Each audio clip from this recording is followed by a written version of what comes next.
আমরা হেক্টরে সেটা দেখি 112 থেকে 134 কেজি।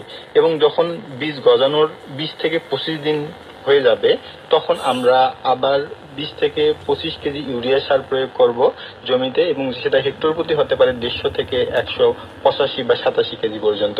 এবং তৃতীয় যখন আমরা প্রয়োগ করব, গাছ যখন মোটামুটি বড় হয়ে যাবে, আগাছা নিচের দিকে চলে যাবে 45 থেকে 55 দিন, তখন আমরা শেষ কিস্তির ইউরিয়াটি দেব।